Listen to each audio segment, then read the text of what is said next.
performance. I spoke with the management at Info Edge. I spoke with Mr. Chintan Thakkar, the CFO of Info Edge, and I asked him about what was the performance in the fourth quarter, whether there was any lingering demonetization impact. Listen into what he had to say. So, you have to really look at in the context of what this, revenue is under the context of the new accounting that we have for subscription-based accounting.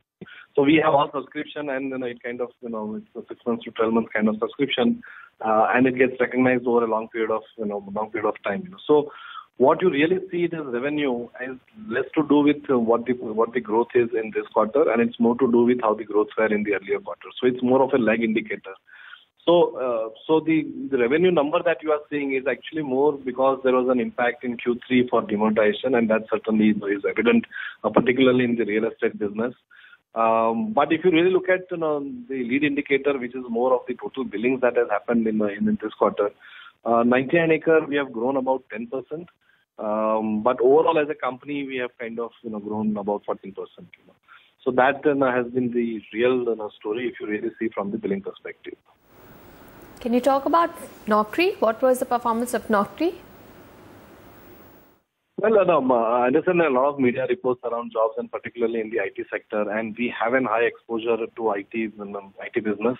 But if you really look at our overall growth, we have continued to grow at the rate of the billing growth have been about 13%, and the revenue growth for the year is also around 13-14%.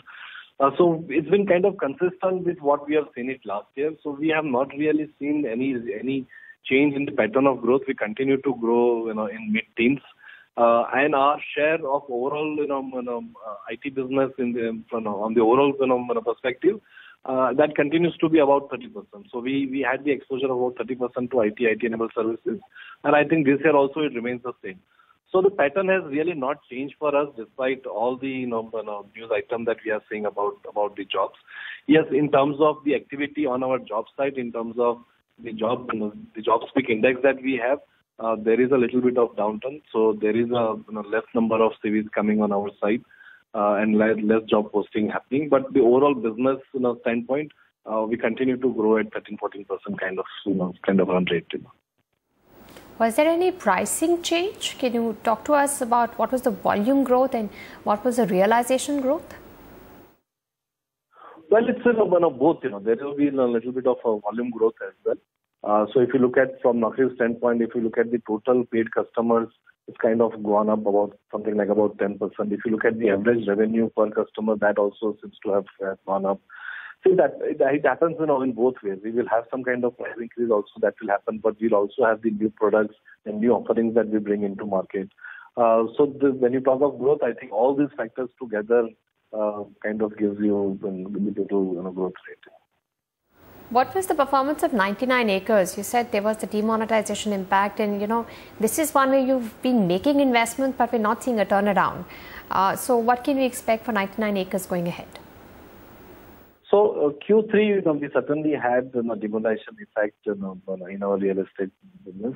Q4 at the starting, till something like up to mid-February, we were kind of witnessing some kind of impact of demonetization continuing. But post that, we have seen in the month of March little bit of recovery there. So if you look at the overall billing growth for the quarter was about 10%. Having said that, yes, RERA, is something which, in the current quarter, people have been talking about it. And what the total impact of RERA would be is something which is right now kind of a question mark, because there is a lot more confusion and a lot more uncertainty about the law. And again, different states are at a different stage. So it's hard to generalize what's happening nationally, but I think different states have a different impact of RERA, and it can have an impact on our business. Right. Can you talk about the exceptional item? Why is there this exceptional loss? Well, we have multiple investments through our subsidiary company, and this is again the investment in subsidiary company is through compound instrument, and there are the valuation norms for those compound instruments has changed for this year, and that kind of compel us to take certain notional losses which are actually arising because there was certain notional gain in last year as a part of the transition from the old accounting standard to new accounting standard.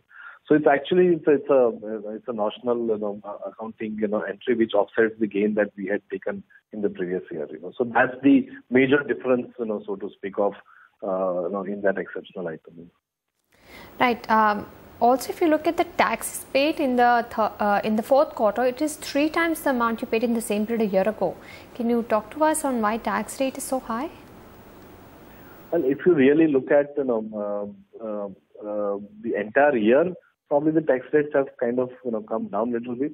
But if you really compare with the last quarter and this quarter, maybe you'll see an increase because we took a exceptional item tax credit because there was some favorable judgment which came in the matter of Biocon regarding the tax deductibility of the ESOP exercise prices. So we were not claiming that in the past, and we have now claimed the entire thing in the Q3 earlier. So maybe it's the earlier period which is kind of little lower because of that exceptional item, and that's why it is being reflected as higher in this quarter. But if you look at the entire year's average, probably it is in the same ratio. Right. Can you talk about some of the companies you've invested in, like Zomato or even Shiksha? So Zomato, if you see, I think the numbers were kind of given out a bit earlier by the management of Zomato that they have close to double their revenue and they have brought down their burn significantly.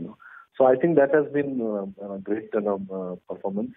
Shiksha actually is part of our internal business. That's not a separate investment that we have. So when we are talking about the overall company result, Shiksha is included in it. So Shiksha also had a reasonably good quarter. The year, they closed the year actually with 12% growth, and in fact the quarter they are actually breaking even.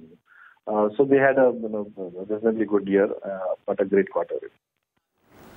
Are you facing any headwinds on account of the pink slips being handed out in the IT sector? So if I really go by the results that we have seen so far, particularly in Q4, we think that the pattern has not changed in terms of the overall revenue that we were getting from the IT and IT-enabled services. It used to be 30%, it continues to be 30%. So we have not so far seen any real, big challenge in terms of IT, sector. In fact, there is a growth of new customers from the IT sector perspective. So I think it's continue the way it used to be for us. Would that be the same for future? We really hope that it need not be. In fact, there could be further opportunity because all the job reduction and the bench reduction that we are talking about is usually about the fresher hiring.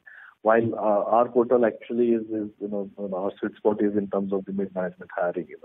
So the whole new concept of just-in-time hiring is likely that it can benefit to our portal.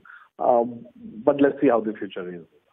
Right. And what are you penciling in terms of revenue growth target for FY18 and EBITDA margins?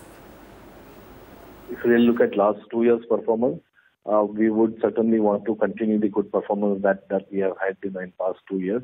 We are going to increase our investment to grow business as well as to dominate the leadership position that we have in almost all the verticals that we really play in.